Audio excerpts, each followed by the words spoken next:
திருச்சிற்றம்பலம். திருவண்ணாமலையில் அகில உலகத்தையும் ஈர்க்கும் பெரிய நந்தி சிவபெருமானின் பரம பக்தனாக விளங்குகிறான்.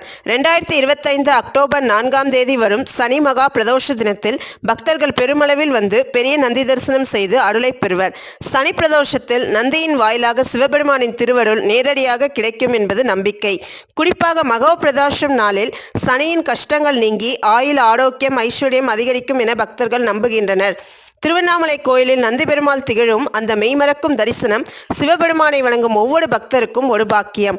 அந்த நந்தியின் வழியாகவே சிவபெருமான் தரிசனம் செய்வது மிகவும் சிறப்பு வாய்ந்ததாக கருதப்படுகிறது. நந்தி சிவபெருமானின் வாகனமாக மட்டுமல்லாது பக்தர்களின் வேண்டுதல்களை சிவனிடம் சேர்க்கும் தூதராக போற்றப்படுகிறார். புராணங்கள் கூறுவது போல் பிரதோஷ நேரத்தில் நந்தியின் மேல் சிவபெருமான் அபிஷேக அலங்காரத்துடன் அருள்பாலிக்கிறார். சனி மகா பிரதோஷத்தில் நந்தியிடம் விருப்பங்களை சொல்லி பின்னர் சிவனை வழிபட்டால் பாவங்கள் நீங்கி ஆரோக்கியம், சுகம், குடும்ப நலன் அனைத்தும் கிடைக்கும் என நம்பப்படுகிறது. இந்த நாளில் நந்தியை சுற்றி பிரம்மாண்டமாக நடைபெறும் பூஜைகள், தீபாராதனைகள், ஓம் நமசிவாய ஜபங்கள் பக்தர்களின் ஆன்மீகத்தை உயர்த்துகின்றன. சனி மகா பிரதோஷத்தில் திருவண்ணாமலையில் நந்தி தரிசனம் செய்வது வாழ்க்கையில் அனைத்து தடைகளையும் நீக்கி நலன்கள் அனைத்தையும் அளிக்கும் என்ற தெய்வ நம்பிக்கை உண்டு. அதனால் இந்த சனி மகா பிரதோஷத்தில் நந்தியின் மகிமையும் சிவபெருமானின் அருளையும் அனுபவிப்போம்.